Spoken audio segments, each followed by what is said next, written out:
Budget 2026 announce हुआ, Sunday के दिन मार्केट ओपन होती है, उसके बाद यूएस ट्रेड डील साइन होती है और इन दोनों इवेंट की वजह से फरवरी के पहले वीक में ही मार्केट इतने ज्यादा वॉलेटाइल और इतने बड़े बड़े मूव दे देती है कि पिछले 5 दिनों से मार्केट लगातार साइडवेज चल रही है। और चाहे ट्रेडर्स हो चाहे इन्वेस्टर्स, सबका एक ही सवाल है, कब तक, आखिर कब तक ये साइडवेज मार्केट चलेगी और हमें ये परेशान रहना पड़ेगा। तो आज के वीडियो में डिकोड करने की कोशिश करेंगे कि ऐसा सिनेरियो कब तक रह सकता है। साथ में एक और इंपॉर्टेंट टॉपिक पर आप लोगों से बात करते हैं, वो है बांग्लादेश। जी हाँ, यूएस और बांग्लादेश के बीच में एक ट्रेड डील हुई है, जिस तरह से इंडिया और यूएस की ट्रेड डील हुई थी। अब ये आपके लिए इंपॉर्टेंट क्यों है?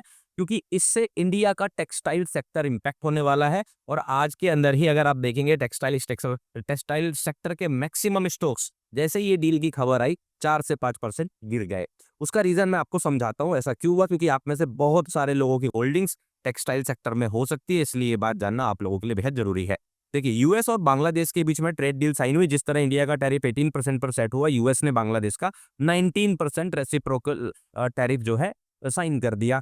अब ये बात तो हमें पता है, मैंने आप लोगों को लास्ट वीडियो में भी बताया था कि बांग्लादेश का 19% है, पाकिस्तान का 19% है। लेकिन इसमें एक इंपॉर्टेंट चीज आपको ध्यान देने की जरूरत है।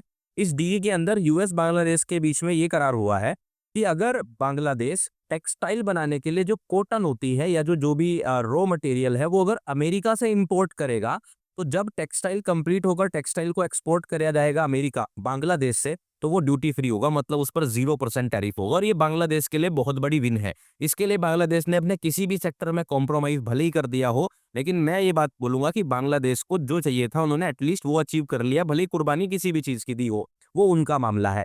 देखिए, इससे सीन क्या है कि मैंने आप लोगों को अभी जब ईयू वाली ट्रेड डील हुई थी तो आपको समझाया था कि इंडिया का एक्सपोर्ट जो है यूरोपियन यूनियन में वो सिर्फ 7% है, जबकि बांग्लादेश का हमसे करीब करीब 4 से 5 गुना ज्यादा, राइट? क्योंकि सॉरी, 7% नहीं, $7 बिलियन है और बांग्लादेश का तकरीबन $30 बिलियन के आसपास है। इसी तरह से यूएस में भी बांग्लादेश का टेक्सटाइल सेक्टर ज्यादा एक्सपोर्ट करता है। उसका रीजन ये है, बांग्लादेश के अंदर मैक्सिमम एरियाज में टेक्सटाइल का ही काम होता है और प्लस उनके पास जो लेबर कॉस्ट है वो सस्ती है, जिस वजह से वो लोग सस्ते में सामान को वहां बेच पाते थे।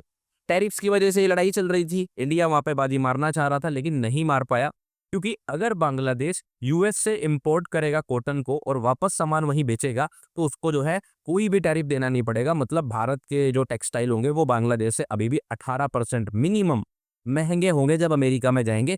इससे बांग्लादेश के जो टेक्सटाइल एक्सपोर्टर हैं वो ज़्यादा मार्जिन भी कमा पाएंगे और उनकी सेल्स भी ज़्यादा होगी। तो कहीं ना कहीं ये भारत के लिए एक समस्या तो ये बनकर आई है। दूसरी समस्या एक और बन के आई है टेक्सटाइल सेक्टर के लिए कि चाइना, इंडिया, यूएस, ये 3 ऐसी कंट्रीज हैं जो सबसे ज्यादा कॉटन का एक्सपोर्ट करती है या आप कह सकते हो सबसे ज्यादा प्रोड्यूस करती है। तो भारत जो है अभी फिलहाल डोमिनेंट था कॉटन को बांग्लादेश देने में, सॉरी, बांग्लादेश को कॉटन प्रोवाइड करने में काफी ज्यादा डोमिनेंट था, क्योंकि चाइना के अंदर कुछ जो है आप कह सकते हो इंटरनल इश्यूज हुए, वहां पर कुछ प्रोटेस्ट हुए कि जब हम लोग कॉटन उगा रहे हैं तो वर्कर्स को राइट वेजेस नहीं मिलती, जिसकी वजह से चाइना में कॉटन का एक्सपोर्ट थोड़ा सा कम हो गया, जहां पर इंडिया ने बाजी मारी थी और बांग्लादेश इंडिया से एक्सपोर्ट कर रहा था कॉटन। लेकिन अगर अब बांग्लादेश अपना सामान फ्री करने के लिए यूएस से थोड़ी बहुत महंगा कॉटन भी बाई कर लेगा, तो इससे इंडिया के सप्लाई चेन को दिक्कत आ सकती है, इंडिया का एक्सपोर्ट कम हो सकता है और ये भारत के टेक्सटाइल सेक्टर के लिए एक बड़ी समस्या बन गई है।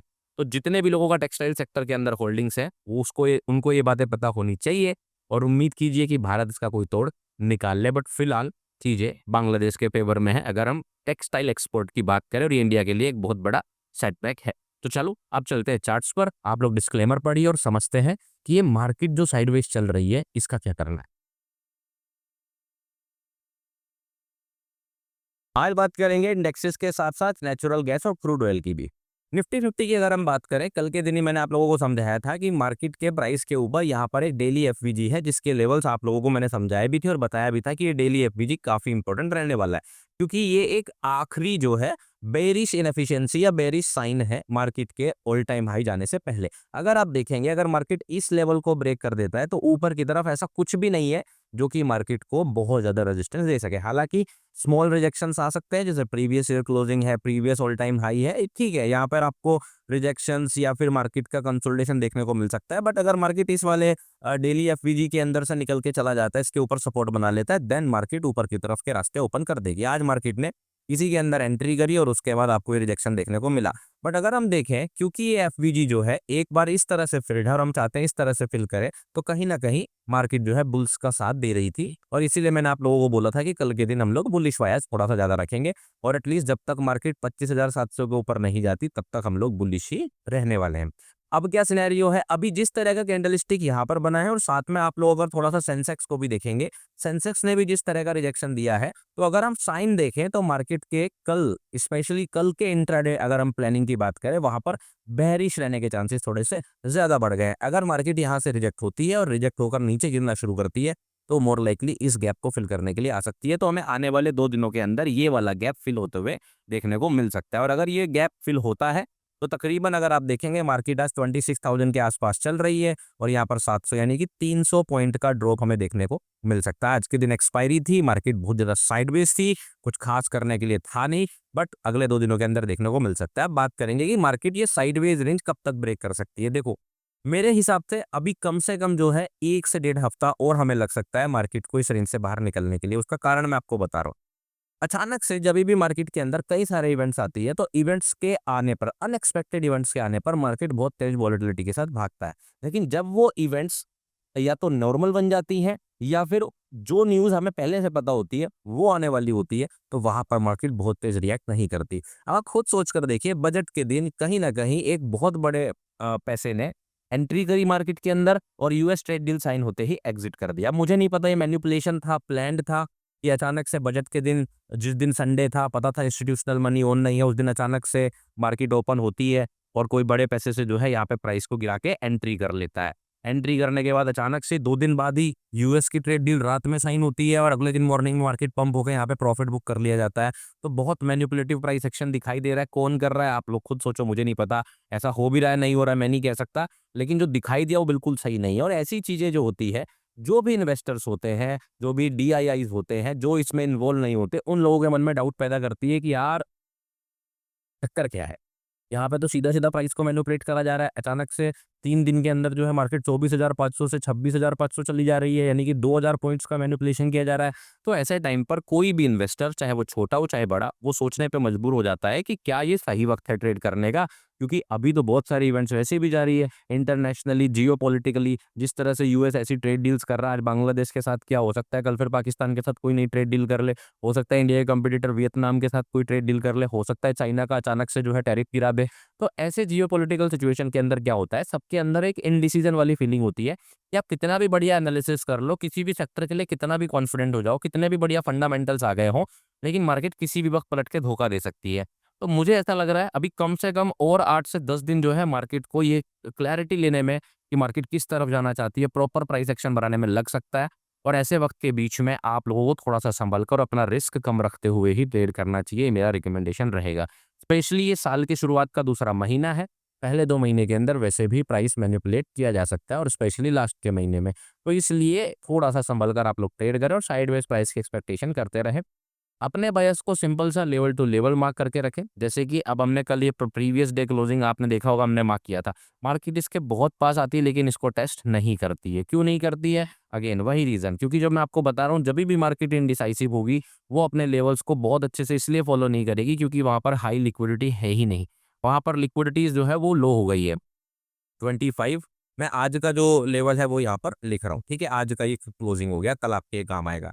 साथ में दूसरा बड़ा रीज़न है मार्केट के अंदर से इस तरह से वॉल्यूम्स कम होने का, या लिक्विडिटी या वॉलेटिलिटी कम होने का, वो है एसटीटी हाइक। जी हाँ, फ्यूचर्स एंड ऑप्शंस के ऊपर जो एसटीटी बढ़ाया गया था, वो सच में मार्केट को परेशान कर रहा है, और वो हमें दिखाई भी दे रहा है।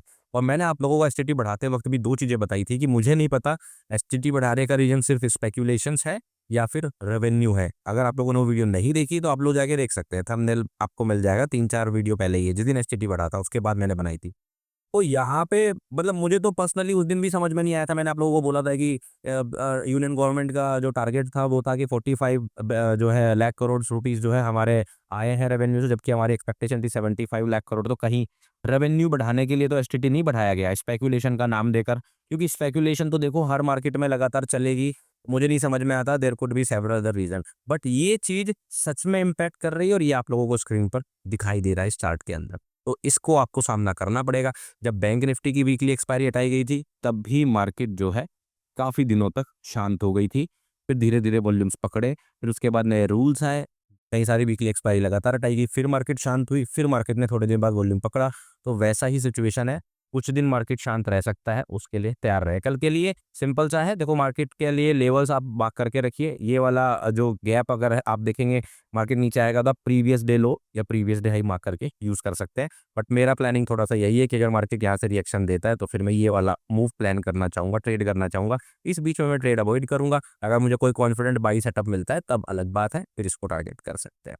बैंक निफ्टी की बात करें, सिमिलर सा प्राइस एक्शन है, इनसाइड बार बनी हुई है, कुछ खास ज़्यादा कुछ करने के लिए है नहीं। तो आप लोग जो है ये प्रीवियस डे क्लोजिंग है इसको खिसका कर यहाँ कर दीजिए और प्राइस को जो है आप बदल कर दीजिए 60,626.40।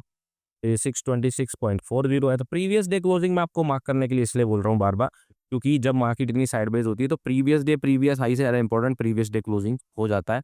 वहाँ पर जो हल्का सा गैप ओपन होता है शुरुआत में वो आप यूज़ कर सकते हैं ट्रेड करने के लिए। इसके ऊपर भी मैं वीडियो बना चुका हूँ, है ना? और एसएमसी और ओपनिंग गैप का कैसे यूज़ करें, एपिसोड नंबर 23 या 24 होगा, आप लोग वो ज़रूर देख सकते हैं। वीडियो के एंड में मैं उसका कार्ड लगा दूँगा। तो इसके अंदर भी कुछ खास करने के लिए है नहीं, इस गैप का थोड़ा ध्यान रखें, मार्केट यहाँ तक गिर सकती है 60,120 तक, ऊपर की तरफ जाना शुरू करती है तो 61,200 का ही हमारा रेजिस्टेंस रहने वाला है। सेंसेक्स के अंदर अगर हम बात करें तो रेजिस्टेंस जो है हमें वहीं से मिला जहाँ से हमें मिलना चाहिए था, तो ये एक बहुत पॉजिटिव नोट पे बात रही है। तो अगर ये रेजिस्टेंस मिला, अब दो चीज़ है, जब तक मार्केट इस जोन में है हम कुछ नहीं करेंगे, मार्केट इसके ऊपर ब्रेक करती है हम लोग बुलिश है, 85 टू 20 को टारगेट करेंगे, मार्केट यहाँ से रिजेक्ट होके हमारा कोई भी इमीडिएट फेक आउट का, राउंडेड फेक आउट का, बीएमएस या फिर पीएसबीबी जैसा कोई भी सेटअप बनाती है नीचे की तरफ तो हम लोग टारगेट करेंगे 83,580 का। तो ये हमारे कल की प्लानिंग रहने वाली है। बात करेंगे नेचुरल गैस और क्रूड ऑयल की। नेचुरल गैस की अगर हम बात करें तो पिछले 1 महीने में काफ़ी कुछ हुआ। जनवरी में आई थिंक मैंने नेचुरल गैस के ऊपर बातें करी नहीं शायद। ठीक है, तो मार्केट जो है पहले वाले लेवल्स मैंने सारे हटा दिए तो उसकी बात नहीं करेंगे। अभी क्या सिनेरियो है थोड़ा-सा समझा भी देता हूँ आपको। यहाँ पे देखिए, जब मार्केट पंप हुआ तो अक्सर वो कोई ना कोई लिक्विडिटी लेने जाता है।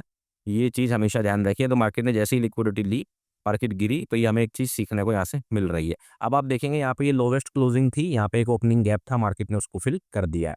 तो अब सिंपल सा है, इसलिए 280 का लेवल हमारे लिए इम्पोर्टेंट है।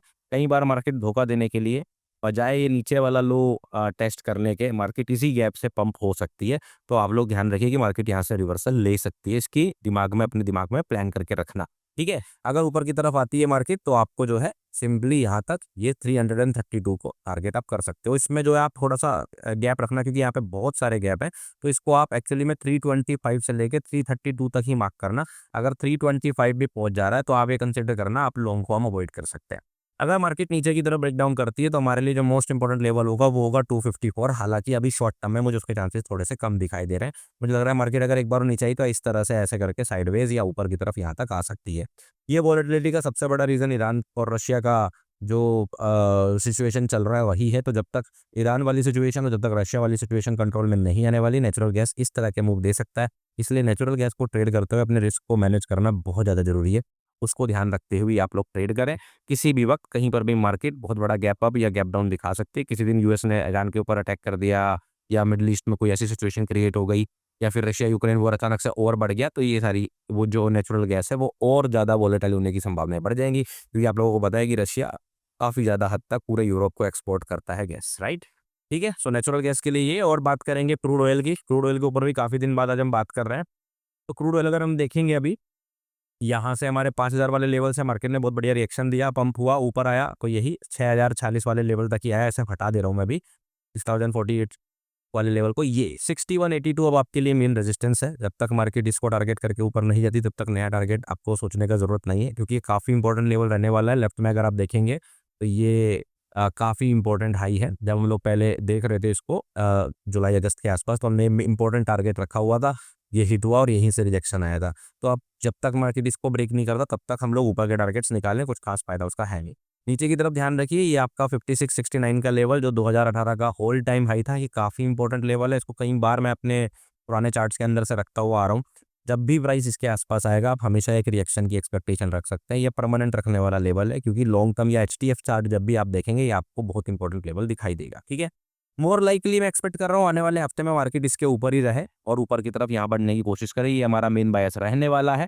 लेकिन अगर मार्केट किसी भी वक्त पर ये ब्रेक करता है 56-65 को, फिर आप नीचे की तरफ अगर आना शुरू करेंगे तो आपका टारगेट होगा 52-90 स्विंग टारगेट। ठीक है, तो ये अपडेट है क्रूड ऑयल, नेचुरल गैस की। इन सभी के साथ आपको ध्यान क्या रखना है, इन्वेस्टमेंट्स इन सिक्योरिटीज मार्केट है subject to market risk, read all related documents carefully, है ना, ये बातें आपको ध्यान रखनी है। और मेरे सारे डिस्क्लेमर डिस्क्लोजर आपको डिस्क्रिप्शन में मिल जाएंगे। इंपर्सनेशन से बचिए, मुझे किसी भी सोशल मीडिया पर फॉलो करना है तो लिंक केवल डिस्क्रिप्शन से ही ले। अगर आप बिटकॉइन क्रिप्टोज में ट्रेड करते हैं तो आपको कुछ एफआईओ रजिस्टर्ड एक्सचेंजेस के लिंक भी डिस्क्रिप्शन में मिल जाएंगे, आप उस पर अपना अकाउंट बनाकर ट्रेड कर सकते हैं। बिटकॉइन की अपडेट मैंने कल वाली वीडियो में दी है, थोड़ी डिटेल में दी है। अभी मार्केट साइडवेज है तो आप लोग कल वाली वीडियो जाकर बिटकॉइन की अपडेट के लिए देख सकते हैं। चलिए, मैं आप लोगों को मिलूंगा नेक्स्ट वीडियो में। और हाँ, एक लास्ट इंपॉर्टेंट चीज़, अब मुझे नहीं पता यहाँ तक कोई रुका होगा कि नहीं रुका होगा, कि जितने भी लोगों ने मेंटोरशिप के लिए रजिस्ट्रेशन किया था, आप में से सभी लोगों को हमने सारी डिटेल्स भेज दी गई हैं। लेकिन जितना हम लोग अपने तरफ से चेक कर पा रहे हैं, हमारे पास इसकी कंप्लेन नहीं आई है।